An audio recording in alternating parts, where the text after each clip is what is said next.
Bonjour à tous. Alors j'ai enfin eu les résultats du placenta, presque 6 mois après, puisque quand je passais à l'hôpital, il me disait qu'il ne voulait pas me les donner, que c'était au gynécologue de me les donner. Et comme je ne voulais pas prendre rendez-vous avec le gynécologue juste pour les résultats du placenta, étant donné qu'il faut attendre 2-3 mois, je m'étais dit voilà, je prends rendez-vous avec le gynécologue pour les 6 mois après l'opération, après le décès d'Orlan. Et je, voilà, et donc voilà, donc par rapport aux vidéos que j'avais fait récemment, il y a une vidéo où je vous ai parlé justement de mon dernier passage à l'hôpital, où justement j'étais passée, en fait c'était sur mon chemin du retour après le travail, donc je m'étais dit c'est parfait, je vais passer les voir et puis bon bah ils vont bien me donner quelque chose. Pareil, j'y allais aussi pour récupérer ma dernière échographie, la dernière échographie d'Orlan. Donc le gynécologue m'avait dit de valider ça auprès du secrétariat et également le secrétariat m'avait demandé de les rappeler une semaine avant afin qu'ils mettent bien la dernière échographie de ma fille dans le bureau du médecin. Euh, donc voilà, moi j'ai fait tout ce qu'ils m'ont dit, hein. Voilà, je suis restée très patiente, je me suis dit c'est long, que je voulais les résultats, voilà, que je trouvais ça très très long, mais j'ai vraiment pris sur moi et je me suis dit que de toute façon, s'il y avait eu quelque chose, on m'aurait contacté en fait. Donc du coup, je me suis dit de toute façon, ma fille est décédée à cause de son cordon, donc ça va rien m'apprendre de plus. Et bien si. Et bien si, ça m'a appris encore une nouvelle chose. Donc c'est vrai que 6 mois après, on se dit qu'on va rien apprendre de nouveau, on se dit que voilà, on reste avec le bagage qu'on nous a donné, avec les informations que l'on connaît. On ne se dit pas qu'il va encore y avoir de nouveaux éléments, donc ça m'a un petit peu perturbée. En revanche, hier matin, j'ai enfin eu confirmation, parce qu'en fait j'attendais les résultats d'une maladie génétique. J'ai déjà une maladie génétique. Mais la seconde maladie génétique, donc j'ai eu confirmation que je n'avais pas cette maladie génétique. Pourquoi je vous parle de ça? Parce que vous pouvez vous dire, mais quel rapport avec le fait d'être maman? Tout simplement parce que cette maladie génétique m'aurait fait me poser beaucoup de questions concernant un futur enfant. Parce qu'elle est quand même plus grave que ma première maladie et que donc moi ça va, je ne l'ai pas. Voilà, ça vient donc c'est génétique, hein, ça vient de mes parents. Je ne vous dirai pas lequel parce que bon, il faut respecter un petit peu les gens et puis je pense que ça leur plairait pas forcément que je dise de qui il s'agit. Mais en tout cas, voilà, donc en tout cas je n'ai pas cette maladie génétique donc ça ne me, voilà, disons que ça me dérange moins pour un futur bébé, je suis plus tranquillisée par rapport à ça. Voilà, donc je vous explique un petit peu. Donc j'avais rendez-vous donc mercredi dernier chez le gynécologue. Euh, donc j'y allais pour faire le point, puisque ça va bientôt faire 6 mois que j'ai perdu Orlan et que je me suis fait opérer. Donc je me suis dit voilà, je vais faire le point avec lui. Donc j'ai un petit peu pris le taureau par les cornes, c'est-à-dire qu'il y a à peu près 1 mois, non 2 mois pardon, je suis allée voir ma médecin généraliste afin qu'elle me fasse une ordonnance pour faire un IRM de l'utérus. Car je voulais arriver chez le gynécologue avec un IRM afin de voir avec lui comment je cicatrisais et voir un petit peu comment ça se passait, tout ça afin aussi de me rassurer. Puisque c'est quand même une opération plutôt lourde que j'ai supportée entre la césarienne et l'ablation du fibrome. Donc je voulais voir avec lui si tout allait bien. Donc j'ai fait mon IRM une semaine avant le rendez-vous avec le gynécologue.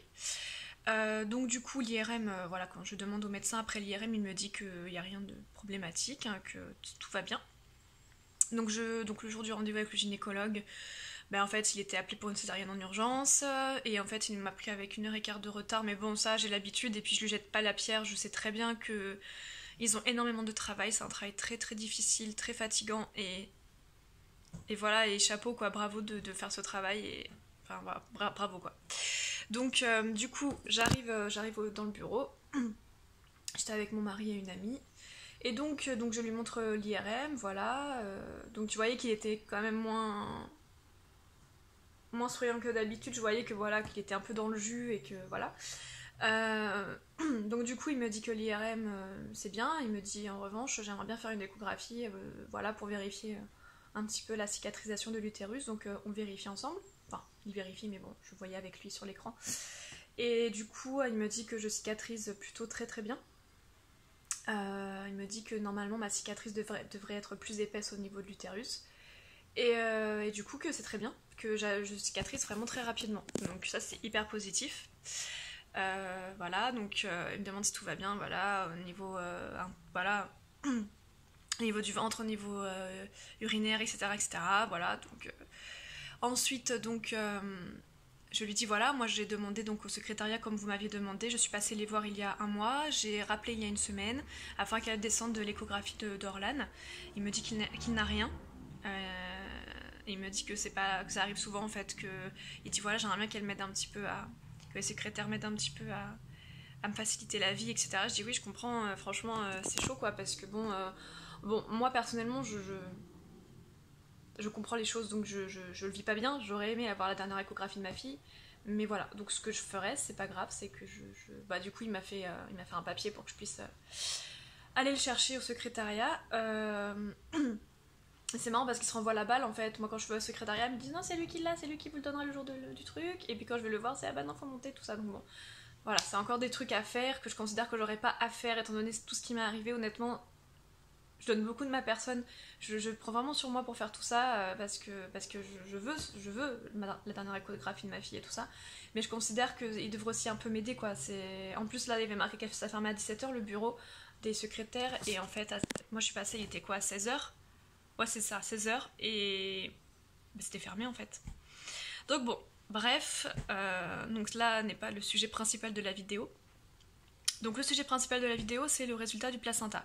Donc du coup, moi quand j'avais pris rendez-vous avec mon gynécologue un mois après l'opération, pour vérifier la cicatrisation et tout ça, et il n'avait pas en fait les papiers de l'hôpital, puisque j'étais dans son cabinet privé qui était en face de l'hôpital, puisqu'il n'avait plus de place, plus de rendez-vous à l'hôpital, donc j'avais été le voir en face.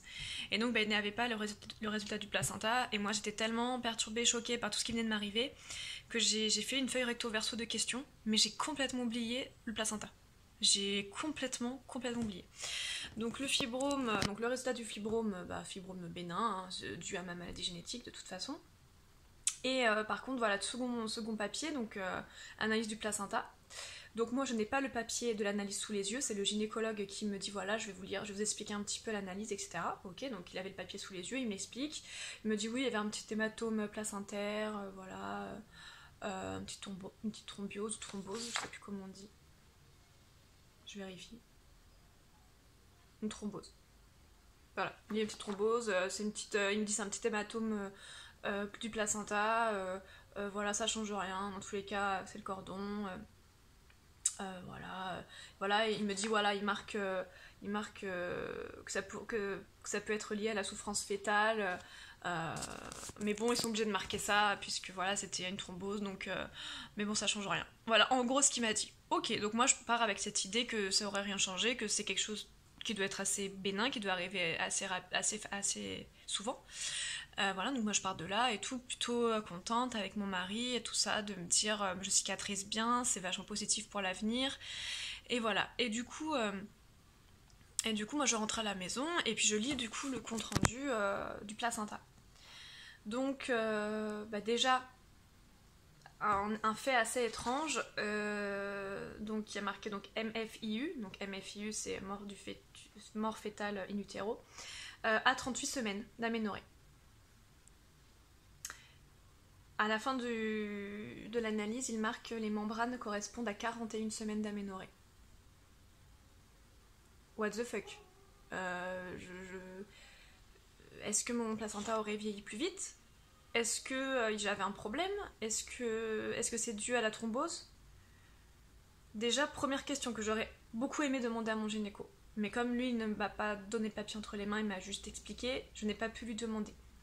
Et puis en plus, à la fin de notre rendez-vous, il était encore appelé pour une urgence en maternité. Donc bon, voilà.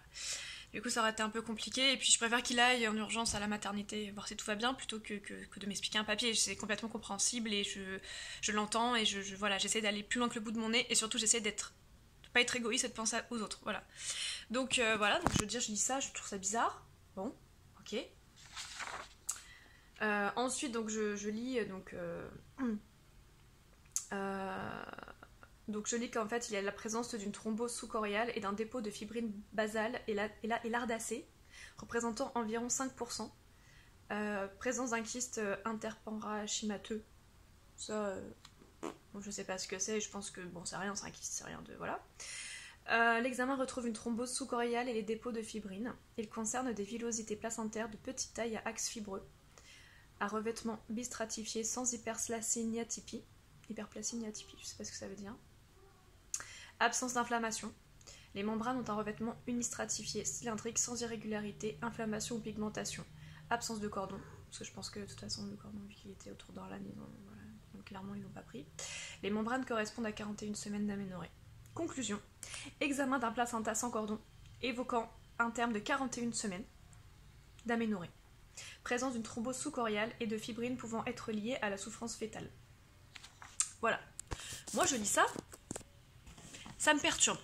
Ça me perturbe parce que je sais pas, ça me perturbe, je peux pas rester comme ça, voilà. Donc qu'est-ce que je fais ? J'écris à une amie qui est anciennement aide-soignante, qui a des amis médecins. Je lui envoie ce compte-rendu. Je l'envoie également sur un forum de mamange sur Facebook, un forum privé qui est spécialement dédié aux mamanges. Donc en fait, on s'inscrit dessus et voilà, on rentre pas dedans comme ça, hein, parce que justement c'est quand même très vérifié, c'est quand même des cas particuliers. Donc du coup voilà, donc j'envoie ça aussi pour essayer d'avoir des réponses, pour essayer de me rassurer, en me disant vu que le gynéco m'a dit que c'était rien, sûrement que je m'inquiète pour rien. Voilà, avec ce qui m'est arrivé, je m'inquiète pour des conneries, parce que ça me fait peur, parce qu'on sait jamais. Donc mon amie aide-soignante et son ami médecin me confirment que en fait confirment un peu mes peurs, dans le sens où en fait voilà, il y a encore autre chose. En fait, une thrombose, donc voilà, donc un hématome placentaire. En fait, ça peut, même ils sont presque sûrs, qu'en gros ça empêche l'alimentation du fœtus ainsi que son oxygénation, soit l'un, soit les deux, soit voilà. Donc voilà. Et moi, forcément, ça m'a fait écho quand elle m'a dit ça, puisque le dimanche matin, la veille de quand je suis allée à l'hôpital et qu'on m'a annoncé ce qui se passait, je n'avais pas faim en me levant. Donc déjà, t'es enceinte, t'as pas faim. Bon, je m'étais dit, je suis en fin de grossesse, peut-être que j'ai moins d'appétit, peut-être que la petite arrive. Moi, je me suis pas du tout... voilà, on va pas commencer à se poser un million de questions dès qu'on a plus faim ou dès qu'il y a un petit truc qui change. Et donc, moi, je me dis, si j'avais pas faim, ou moins faim en tout cas, c'est peut-être parce que elle était plus alimentée. Voilà. J'ai eu confirmation sur le forum des mamanges aussi. Et donc ils m'ont tous dit la même chose, qu'en fait ce qui aurait provoqué souffrance fœtale, on s'entend bien, c'est pas une souffrance physique, voilà, elle sent qu'il y a quelque chose qui va pas et ça la perturbe, mais a priori il n'y a pas de souffrance fœtale vraiment. Par quand le bébé arrive et qu'il commence à pousser avec la maman au moment de sortir, là il y a vraiment une souffrance, ou si vraiment il est en train de... Enfin bref.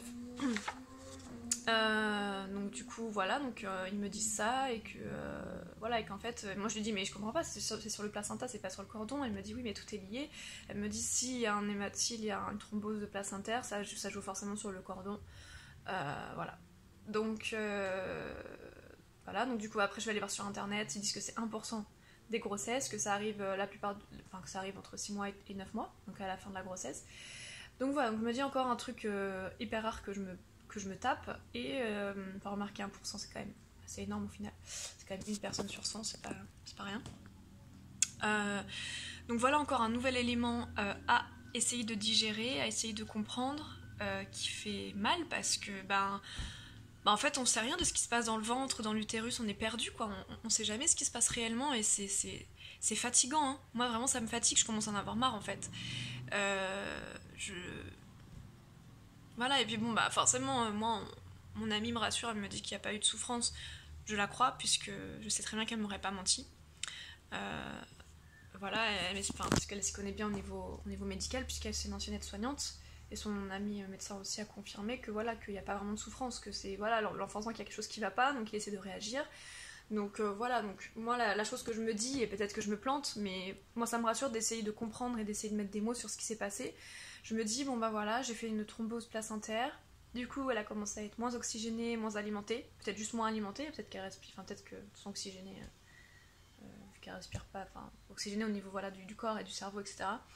Et du coup elle a commencé à s'inquiéter, elle a commencé à flipper un petit peu, du coup elle s'est retournée un petit peu dans tous les sens.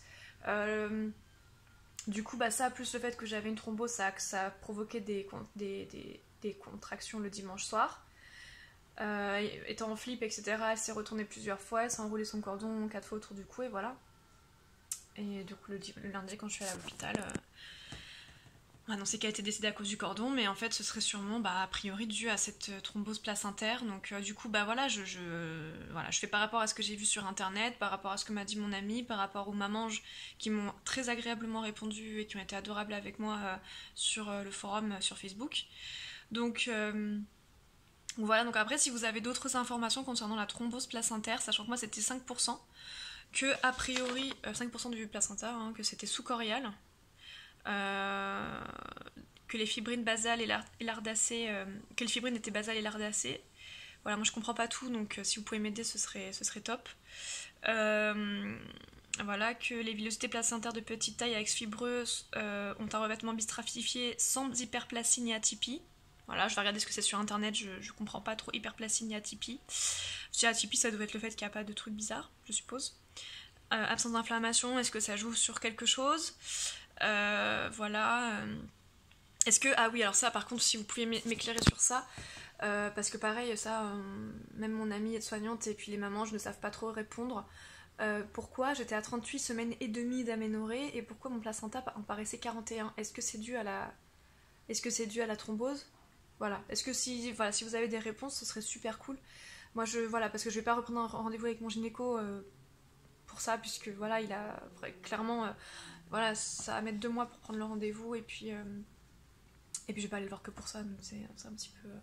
Voilà, donc du coup j'essaie de prendre des informations un petit peu partout et voilà, et si vous avez de quoi m'éclairer, ce serait top. Après, je sais pas s'il y a des médecins parmi vous, s'il y a des personnes qui connaissent ces termes ou à qui c'est arrivé, mais en tout cas ça me ferait super plaisir pour essayer d'avancer et de comprendre, parce que je suis un peu perdue, j'avoue, voilà. Donc là, ce week-end ça a été très dur, très très difficile, c'était le week-end du 15 août, voilà, on est parti un petit peu quelques jours avec mon mari, ça nous a fait beaucoup de bien. Et mais bon, voilà, il y a eu des moments du coup j'étais vraiment pas bien parce que j'arrêtais pas d'y penser, je me posais 1 milliard de questions. Là ça commence à aller mieux, j'ai fait un travail là-dessus, mais j'en ai marre quoi, j'aimerais que ça s'arrête à un moment donné. Qu'est-ce que je vais apprendre la prochaine fois? Enfin voilà, j'aimerais que ça s'arrête, ne plus avoir d'informations, juste garder le bagage que j'ai et voilà, et surtout comprendre et savoir, parce que quand on connaît pas les derniers instants de son enfant, c'est très perturbant. Je pense que je vous ai tout raconté, voilà, donc j'espère que vous, ça va de votre côté, peu importe l'étape où vous êtes en ce moment, que ça vienne de vous arriver, que vous soyez à 1 an, 2 ans, 3 ans, ou que voilà, vous soyez comme moi à presque 6 mois, ou même que ça ne vous est jamais arrivé, mais que le sujet vous intéresse ou vous perturbe, ou que vous avez quelqu'un dans votre entourage qui a perdu un enfant. En tout cas, voilà, j'attends vos réponses en commentaire, parce que vraiment, je suis un peu perdue, je sais pas trop quoi penser. Voilà, je vous fais de gros bisous. Et puis je vous dis à très bientôt. Je vous ferai, je pense, une vidéo pour les 6 mois. Voilà, les 6 mois, c'est dans pas très longtemps. C'est le 25 août. Voilà. Je vous embrasse. À bientôt.